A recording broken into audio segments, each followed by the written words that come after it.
주께 힘을 얻고 그 마음에 시온의 대로가 있는 그대는 하나님의 축복의 사람이죠. 주님 그대를 너무 기뻐하시죠. 주의 집에 거하기를 사모하고 주를 항상 찬송하는 그대는 하나님의 축복의 사람이죠. 주님 그대를 너무 사랑하시죠. 그대 섬김은 아름다운 찬송, 그대 헌신은 향기로운 기도, 그대가 밟는 땅 어디에서라도 주님의 이름 높아질 거예요. 그대 헌신은 아름다운 찬송, 그대 헌신은 향기로운 기도,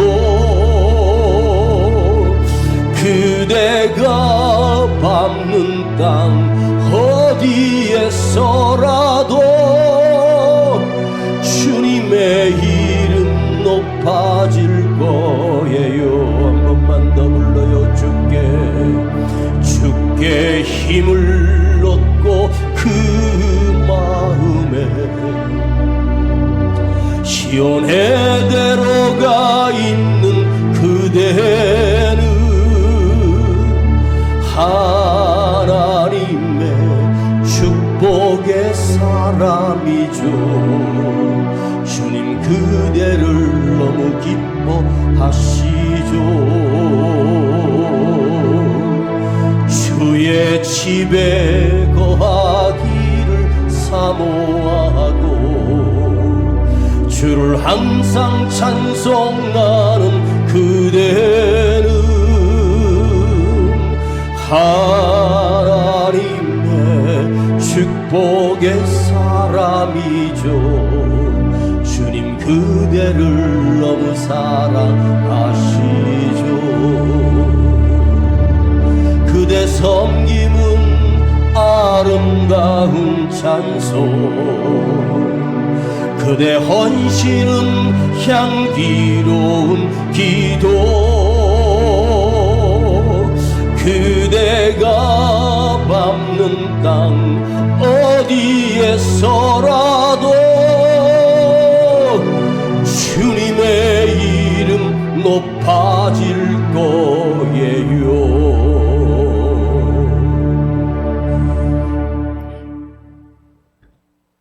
11월 달이 오늘 11월 첫째 주일입니다. 다음 주 그리고 그 다음 주 11월의 세 번째 주일은 추수감사절 예배를 드립니다. 우리가 한 해를 살아오며 아버지 하나님 앞에 감사로 드리는 예배입니다. 여러분들이 힘들고 어려워도 감사 예배를 드릴 때 여러분의 마음에 온 정성을 담아 주님 앞에 감사를 드리는 그런 예배로 우리가 드리게 될 것입니다.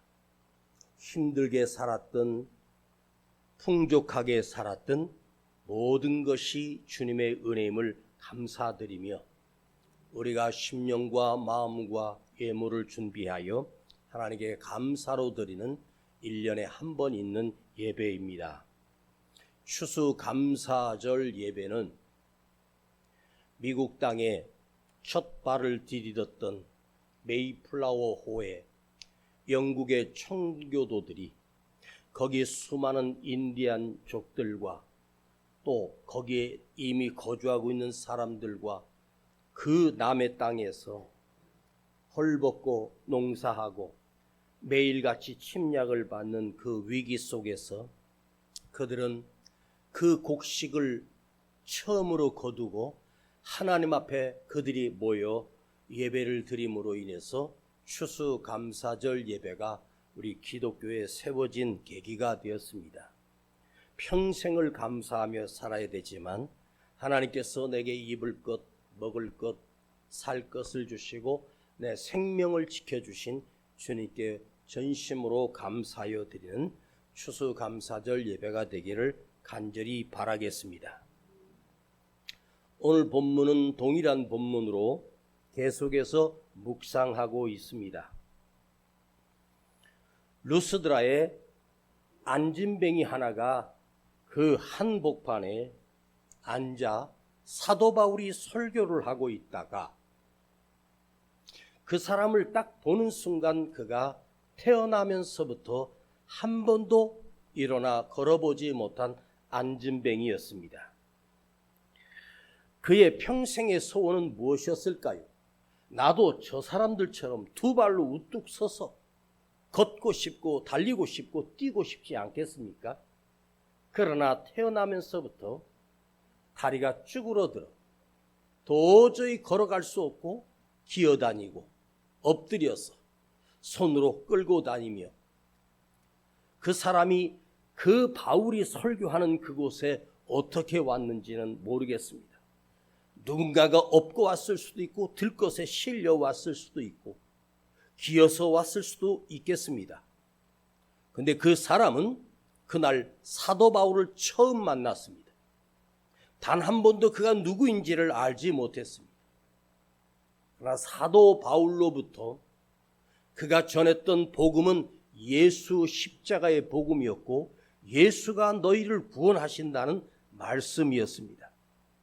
그걸 듣는데 그 안진뱅이의 귀와 마음이 열리기 시작하며 단 한 번도 만나보지 못했던 예수님을 자기 가슴에 영접하게 되는 놀라운 역사가 일어났습니다. 그 속에 예수를 영접하는 그것을 그 가슴이 뜨거워지며 그의 표정과 그의 평안과 기쁨이 달라지기 시작했습니다. 그때 사도 바울이 설교를 하는 중에 그를 눈이 마주치는 순간에 그 속에 믿음이 있는 것을 보고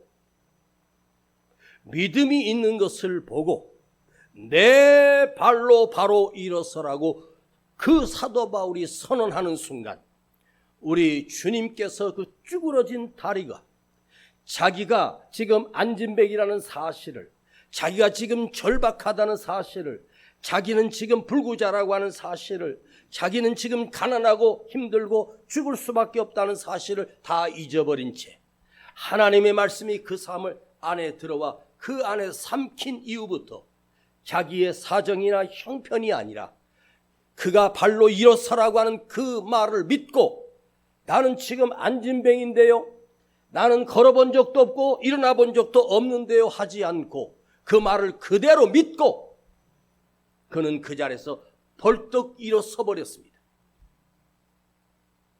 우리 하나님께서 쓸데없이 그 안진뱅이 하나를 일으켜 세웠다고 해서 세상이 변하는 것은 아닙니다. 그러나 그 한 사람은 그날 바뀌었고 변화가 일어났습니다. 오늘도 그 거룩한 시간이 되기를 원하고 우리 한 사람이 루스드라의 안진뱅이처럼 그 말씀이 내 안에 들려지고 생명이 들어옴으로 인해서 내가 영적인 안진뱅이가 아니라 바르게 바로 일어서는 진짜 믿음의 사람으로 뛰어 걸어서는 우리의 삶이 되기를 간절히 축복합니다. 미국, 영국 피를 섞은 작가가 있는데 앤 라이스라고 하는 여성 작가입니다. 그는 어렸을 때 기독교 집안에서 태어나 부모를 따라 신앙생활을 했던 아주 착한 소녀였습니다. 그는 열심히 공부를 하여 글을 쓰고 소설을 쓰는 것을 좋아했습니다. 그런데 하필이면 그가 처음으로 써서 세계적인 베스트셀러가 되었던 그 소설 제목은 뱀파이어와 인터뷰.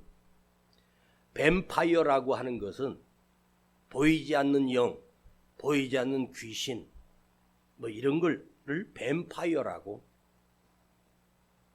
처음으로 그런 호칭을 만들고 사람들이 그와 대화, 귀신과의 대화. 그런데 그 사람들 귀에 솔깃해서 그것이 세계적인 언어로 다 번역돼서 출판됐습니다. 우리나라에도 번역된 책이 있습니다. 현대 역사를 바꾼 위대한 작가라고 사람들이 찬사를 보냈습니다. 그는 성공했습니다. 어렸을 때부터 모태신앙으로 신앙생활했지만 그는 귀신에 관심을 가졌고 뱀파이어에 관심을 갖기 시작합니다. 그 귀신의 존재가 있다는 사실을 알게 되고 그 귀신과의 대화를 합니다. 부모가 걱정합니다. 어렸을 때부터 믿었던 이 여인이 자기는 예수님은 좋은데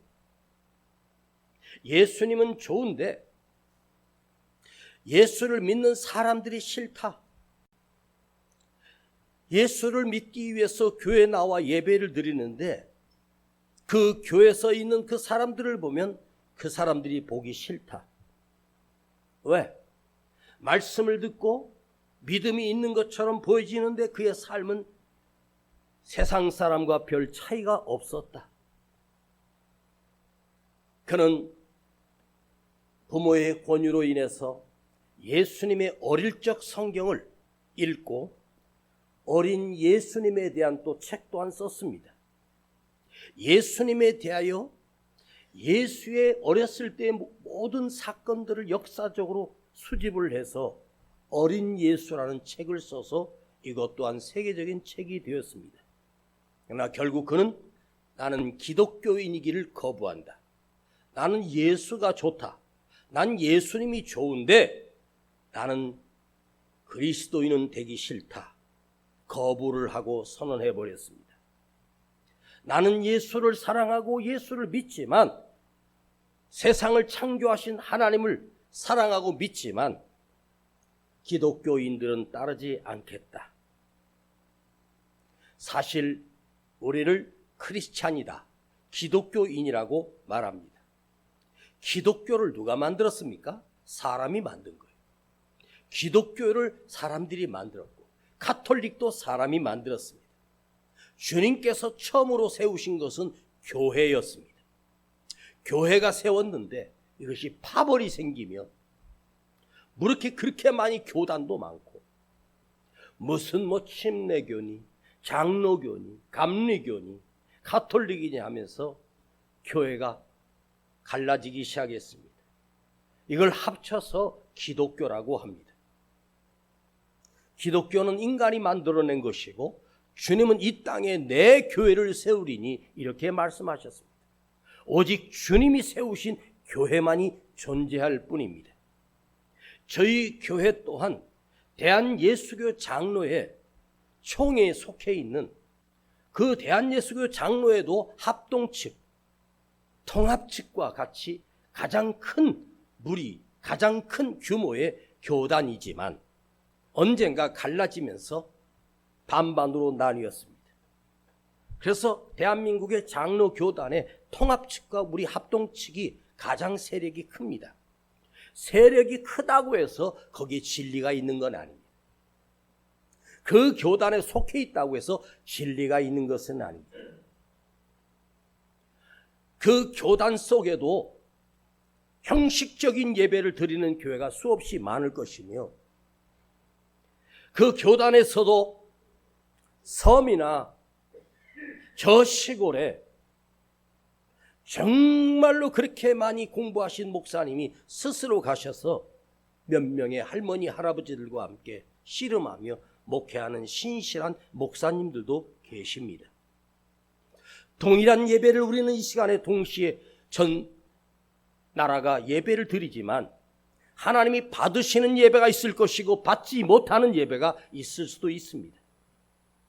나는 오늘 우리가 드리는 우리의 소수가 모여서 우리 작은 그룹이 모여서 하나님 앞에 드려지는 이 예배가 진정으로 하나님이 받으시는 예배가 될 수만 있다면 바로 이것은 교회입니다. 여러분 한 사람이 교회가 되기를 간절히 바랍니다. 일본의 유명한 목사님이 우치무라 간조 목사님입니다. 우치무라 간조 목사님, 일본의 기독교를 세웠던 아주 거룩한 성직자였고 교인들의 언행과 삶을 보면서, 그렇게 가르쳤던 성도들의 언행과 삶을 보면서 그들의 삶을 보면 도무지 예수를 믿을 수가 없다. 그러나 성경을 들어가 보면 예수님을 믿지 않을 수가 없다. 성경에 전해주는 예수 그리스도의 모습과 예수를 믿는다는 사람들의, 우리들의 모습은 전혀 다른 모습을 하고 산다. 교회에 올 때만 예수의 가면을 쓰고 와서 교회를 떠날 때는 자기 가면을 쓰고 사는 것이 그리스도인이었다라고 비난하고 있습니다. 우리 모두가 이 예배당 안에서 말씀을 들을 때 그 마음과 예배를 드릴 때 그 모습과 내 가정이나 일터의 모습이 동일하게 살 수 있다면 그 사람이 진정한 교회요, 그 사람이 진정한 성도가 아니겠습니까? 우리가 서로를 경험하면서 서로를 알면서 성도들 간에 우리는 알게 모르게 서로의 믿음을 보고 살고 있습니다.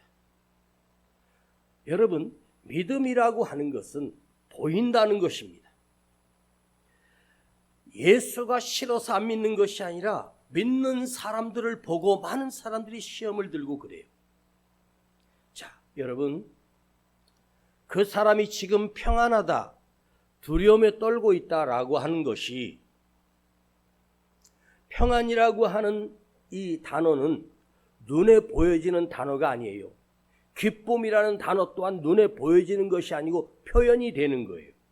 표정 속에서 저분이 평안하구나, 표정 속에서 저분이 행복하구나, 기뻐하고 있구나, 이 추상적인 명사 아닙니까?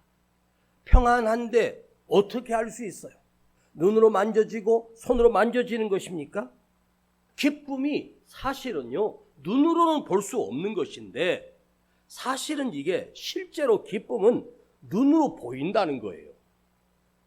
서로를 보면서 그가 기쁨이 있는지를 보인다는 거예요. 서로를 보면서 저가 슬퍼하는 게 보인다는 거예요. 슬픔이라는 이 추상적인 단어를 어떻게 볼 수 있겠습니까? 그런데 보인다는 거예요. 너는 왜 그렇게 우울해? 너는 뭐가 그렇게 행복해서 방글방글 웃어? 여러분, 사람 마음속에 기쁨이 들면, 내 마음속에 기쁨이 들어오면 기쁨은 반드시 내 표정과 삶으로 겉으로 표현이 되게 되어 있습니다.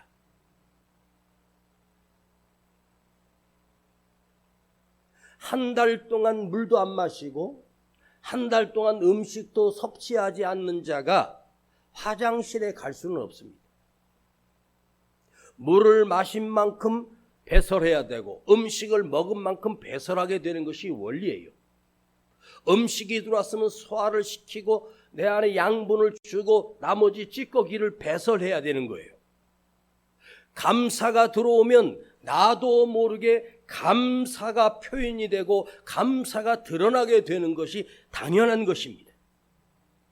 믿음도 마찬가지예요.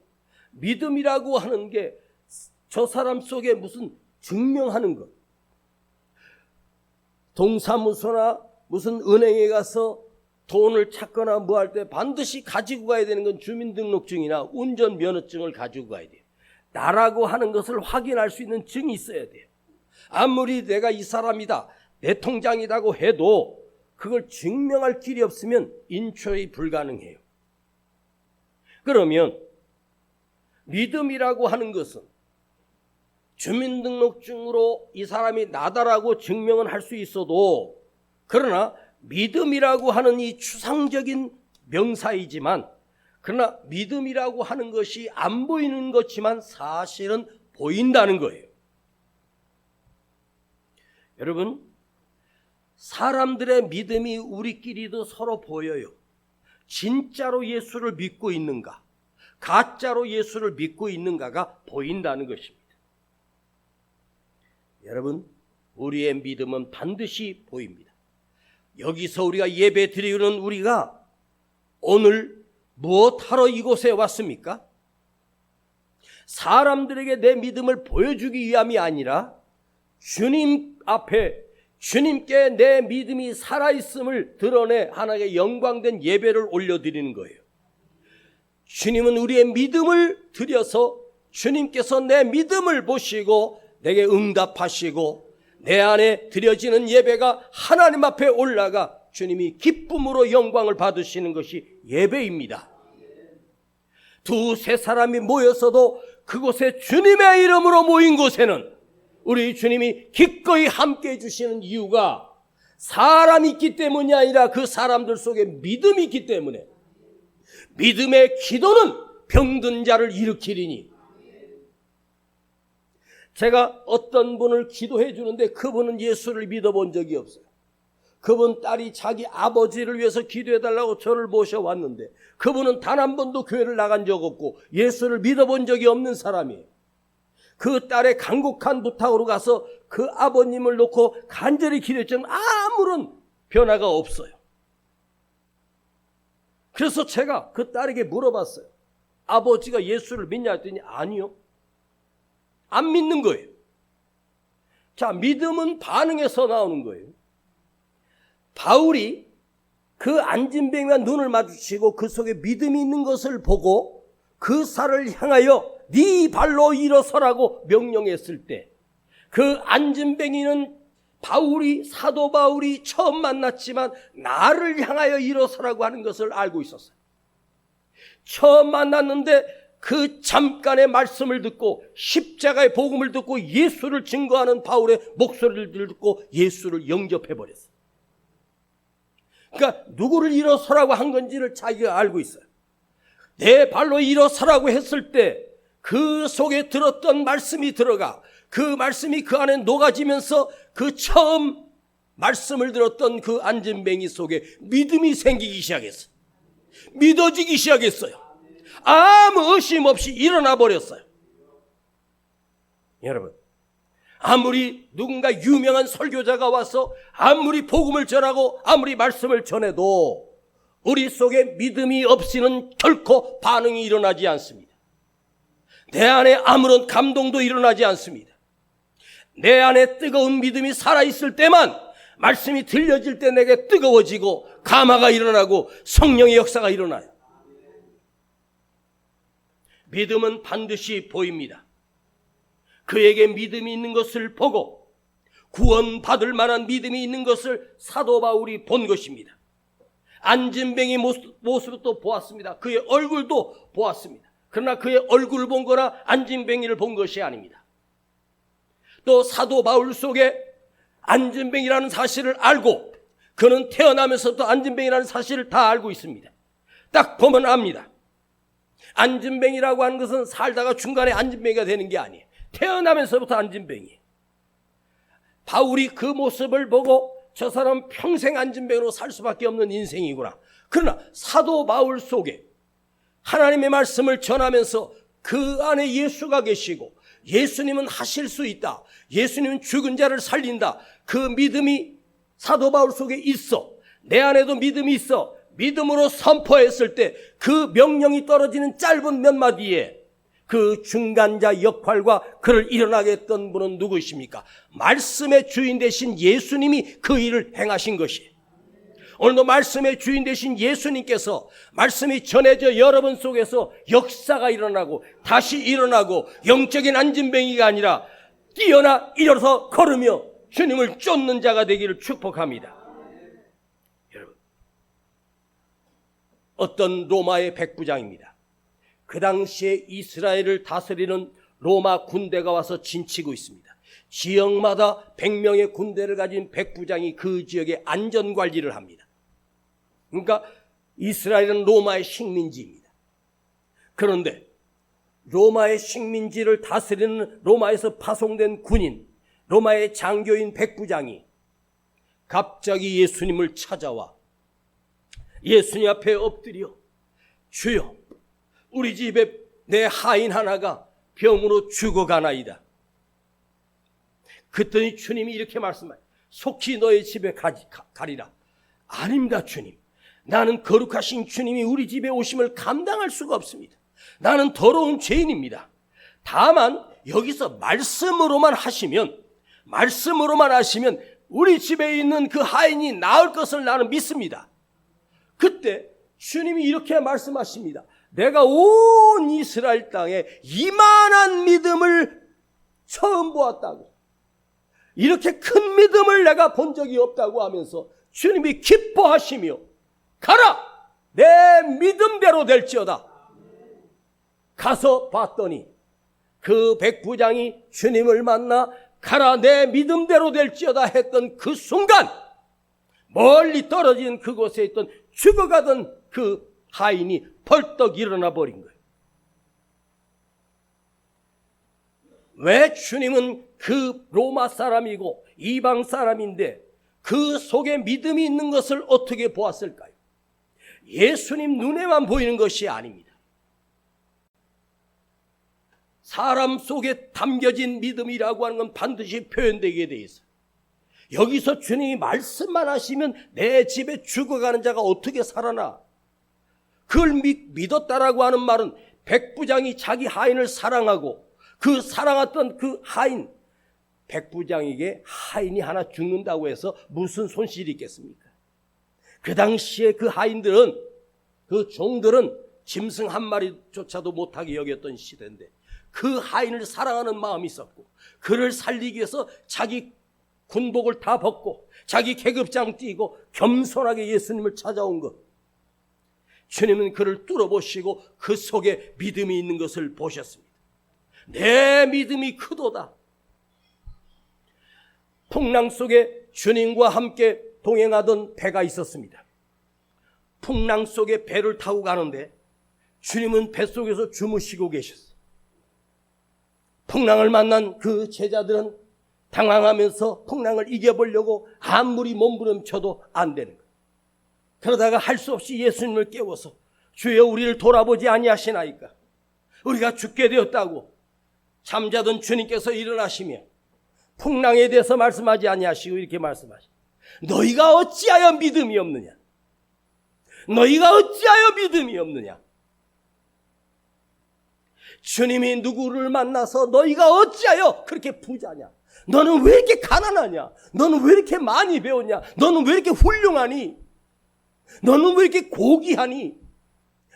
너의 옷이 아름다운 옷이구나. 주님은 그런 걸 보지 않았어요. 사람은 무엇을 보십니까? 그가 갖고 다니는 가방, 그가 몰고 있는 자동차, 그가 가지고 있는 집을 보고 그를 판단하려고 합니다. 좋은 집에 살아서 좋은 사람이고 좋은 옷을 입어서 고귀한 사람입니까? 아닙니다. 그런 것에 여러분 속지 마십시오. 주님이 기뻐하시는 것은 내 속에 깃들고 있는 믿음이 살아있는 믿음을 보시고 주님이 감동하시고 기뻐하시고 축복하시고 사랑하시고 귀하게 여기시는 거예요. 내가 가진 집이 영원합니까? 내가 입는 이 옷이 영원합니까? 아닙니다. 내 속에 간직된 믿음은 영원한 믿음이고 이것이 나를 살리는 생명이 됩니다. 그러니 여러분, 가진 거 별거 없고 가난해도 상관없어요. 주님이 내 안에 있는 믿음을 보시고 내 믿음이 크도다. 이만한 믿음을 보지 못했다고 할 때 보았다라고 하는 이 말은 휴리코스인데, 내가 이런 믿음을 만나보았구나, 내가 이 믿음을 발견했구나. 주님이 가장 기뻐하실 때가 언제였어요? 가장 행복하실 때가 언제였어요? 믿음을 가진 사람들입니다. 수로보니게 여인입니다. 이방 여자입니다. 주님이 일부러 그 여자 만나기 위해서 저 끝까지, 지경까지 이스라엘 지경을 넘어가셨습니다. 그곳에서 이 여인 하나가 주님께 나와 주여, 내 딸이 귀신 들려 죽어가나이다. 주님이 뭐라 그랬습니까? 너는 이방인이야, 어찌 개에게 음식을 주겠느냐? 그때 이 여인이 맞습니다. 나는 개가 맞습니다. 그러나 개도 주인의 상에서 떨어지는, 주인이 먹고 남은 것을 주지 않습니까? 나에게 부스러기라도 주세요. 그때 주님이 내 믿음이 크도다. 가라, 내 딸이 살았느니라. 여러분, 주님은 이 땅에 오셔서 이렇게 말씀하셨습니다. 인자가 세상에 올 때에, 그 당시에 오셨던 주님이 앞으로 이 세상에 오실 때에 이 세상에서 내가 믿음을 보겠느냐, 이렇게 말씀하셨어요. 내가 믿음의 사람을 볼 수 있겠느냐? 지금 만일 대한민국의 주님이 오신다면, 이 대한민국에 오신 주님이 우리를 향해서, 과연 대한민국이 그렇게 교회가 많은 나라인데, 예수를 믿는다는 사람이 많은 땅인데 과연 믿음을 보겠느냐? 만나기 어렵다는 거예요. 힘들다는 거예요. 그러니 여러분, 간절히 부탁드립니다. 다른 건 없어도 돼요. 내 안에 간직된 믿음만 끝까지 지키세요. 이것보다 더 값진 게 없어. 이게 나를 살려요. 이게 나 살려. 가진 재산이 나를 살리는 게 아니에요. 이 믿음이 나를 살려. 영원히 살려. 주님은 나의 믿음을 보고 있어. 지금도 이곳에 주님이, 그 성령께서 오셔서 이 말씀을 듣고 있는 여러분을 보면서 죽었던 믿음이 살아나기를 바랍니다. 제가 지금 몸이 정상이 아니거든요, 사실.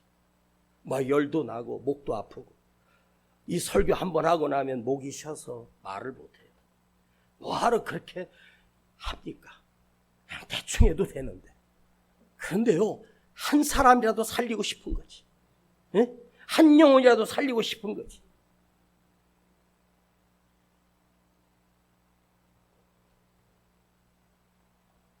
믿음을 가진 사람을 내가 만날 수 있겠느냐? 왜요?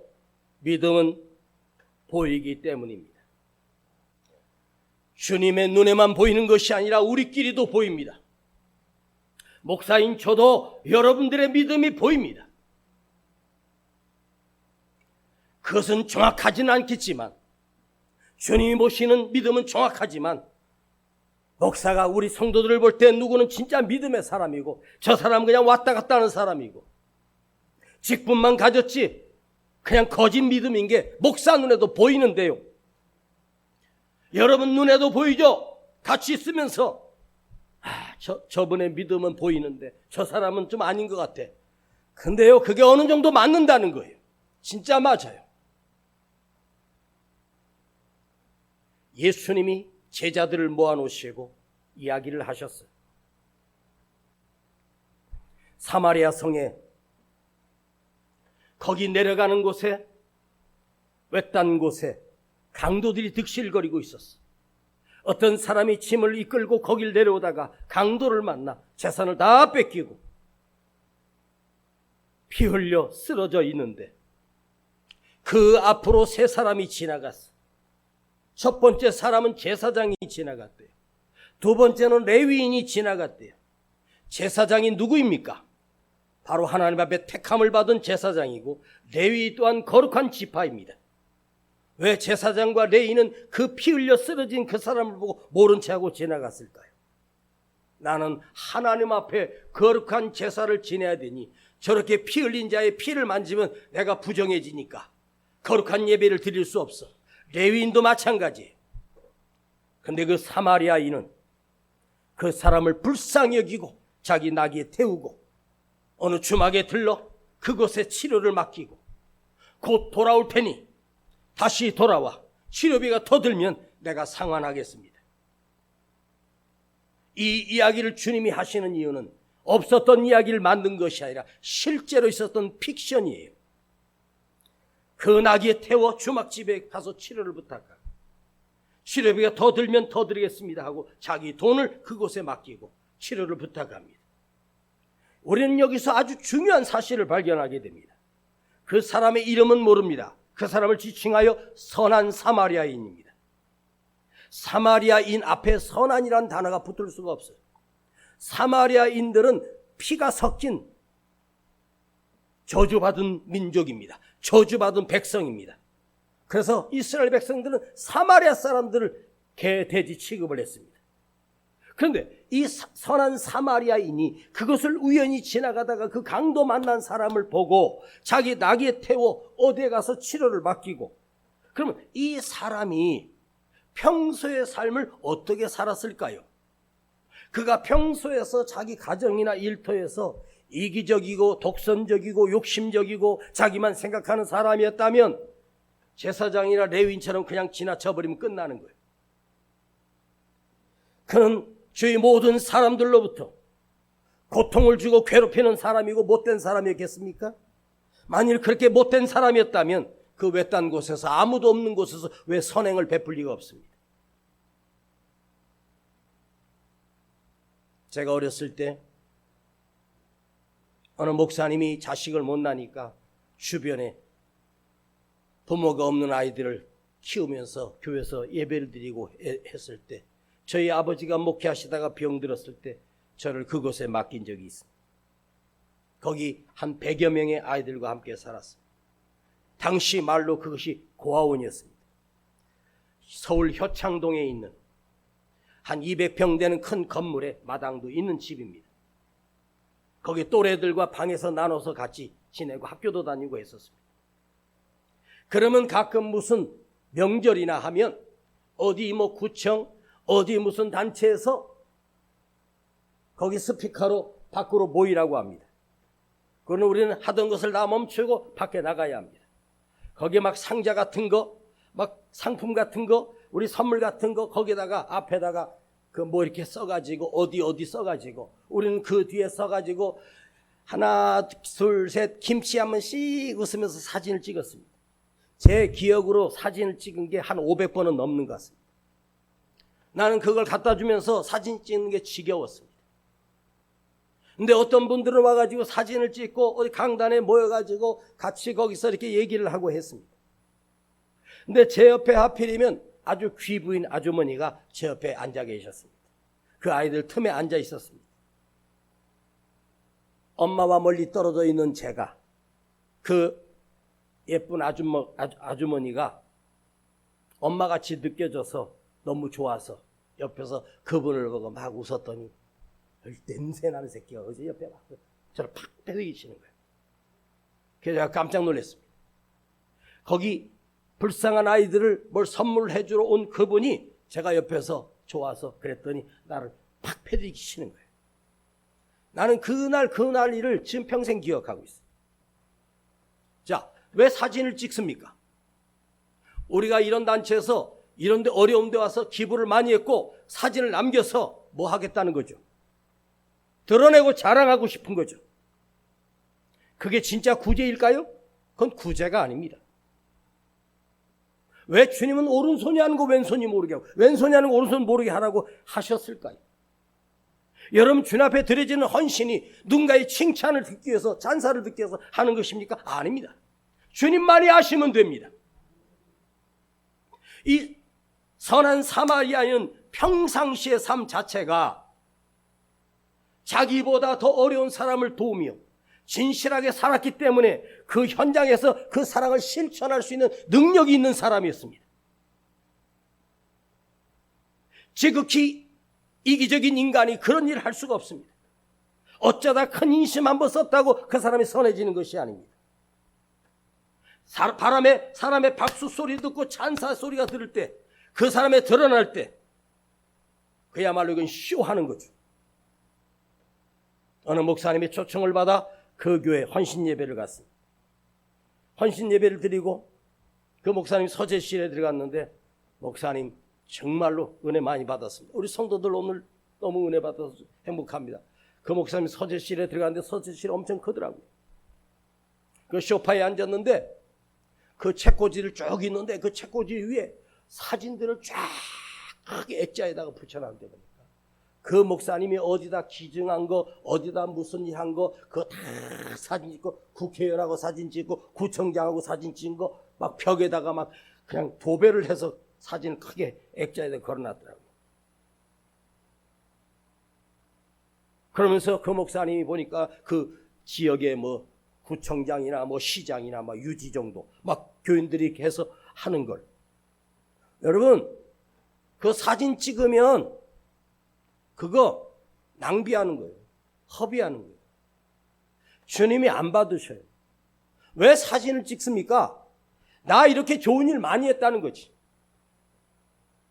주님은 그 사람을 보고 믿음이 있다고 인정하겠습니까? 아닙니다. 사진 안 찍히게 해야죠. 아무도 없는 곳에서 선한 사마리아인이 거기서 강도 맞는 사람을 구하는 것을 주님은 보고 계셨습니다. 2000년 전에 선한 선행을 베풀었던 그 사마리아인이, 그 사람의 믿음이 2000년이 지난 오늘 우리가 그 사람의 이야기를 하면서 그분의 속에 믿음이 보인다는 것입니다. 그 피투성이 된 사람을 아무도 보지 않는 곳에서, 아무도 모르는 곳에서 그냥 지나쳐버려도 되는 것을 그 사람을 도와주었고, 그에게 치료비까지 주었고, 그 시간을 허비해대고, 나는 이분이야말로 진짜 두 번째 예수님이다. 그가 왜 그런 선행을 베풀었을까요? 그는 평소에 그렇게 살았기 때문이었습니다. 갑자기 선행이 나오는 것이 아니에요. 기도도 마찬가지. 믿음이 있는 사람은 말씀에 반응하게 되어 있습니다. 말씀이 들려지면 가슴이 뜨거워집니다. 왜요? 내 안에 믿음이 담겨 있기 때문입니다. 사랑하는 여러분, 말씀을 마치겠습니다. 여러분 안에 믿음이 담겨 있는 사람이 되길 축복합니다. 믿음은 한 점이 아닙니다. 믿음은 계속되는 선이어야 됩니다. 과거에 예수 뜨겁게 믿었던 한 점 찍고 그거로 끝나는 게 아니에요. 지금까지 끝까지 지켜가야 돼.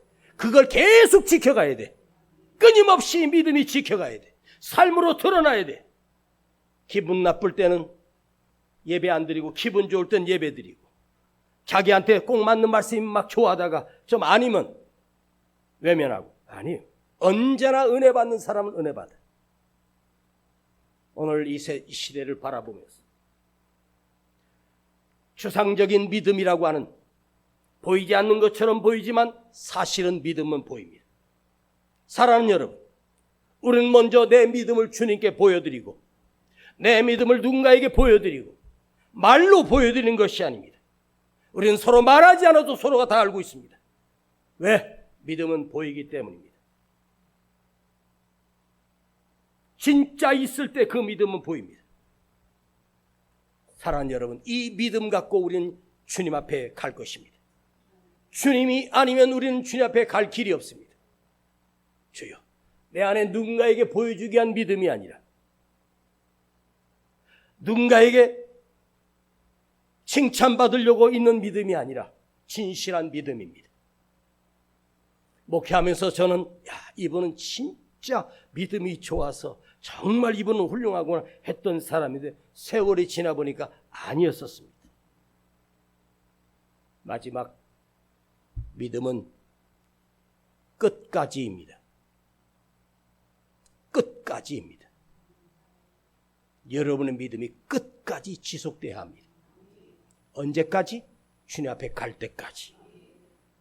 주님 앞에 보여드리고 내 삶을 통해서 누군가의 내 믿음이 보이게 하는 신실한 그리스도인으로 우리 모두가 살아가십시다.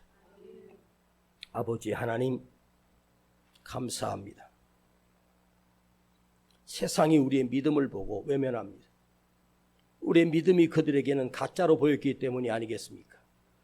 주여, 우리를 불쌍히 여겨주시고 우리의 믿음이 신실한 믿음으로 회복되게 하시고 진짜 믿음으로 회복되게 하시고 다시 살아나게 하여 주시옵소서. 우리 주 예수 그리스도 이름으로 기도하옵나이다. 아멘.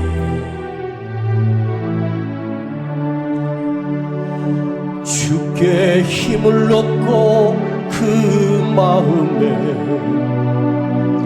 시온의 대로가 있는 그대는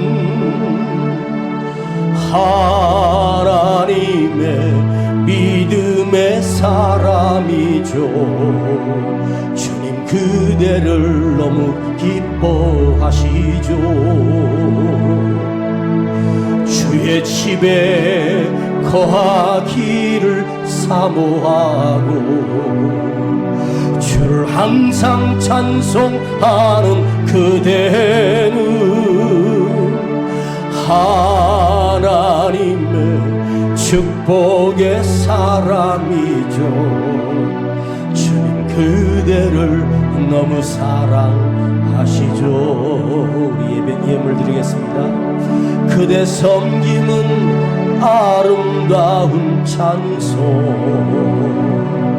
그대 헌신은 향기로운 기도, 그대가 밟는 땅 어디에서라도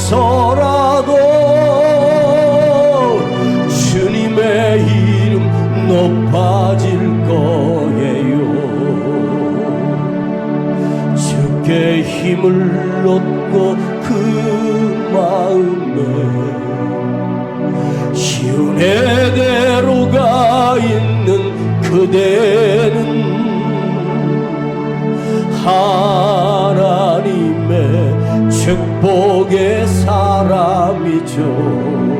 주님 그대를 너무 기뻐하시죠.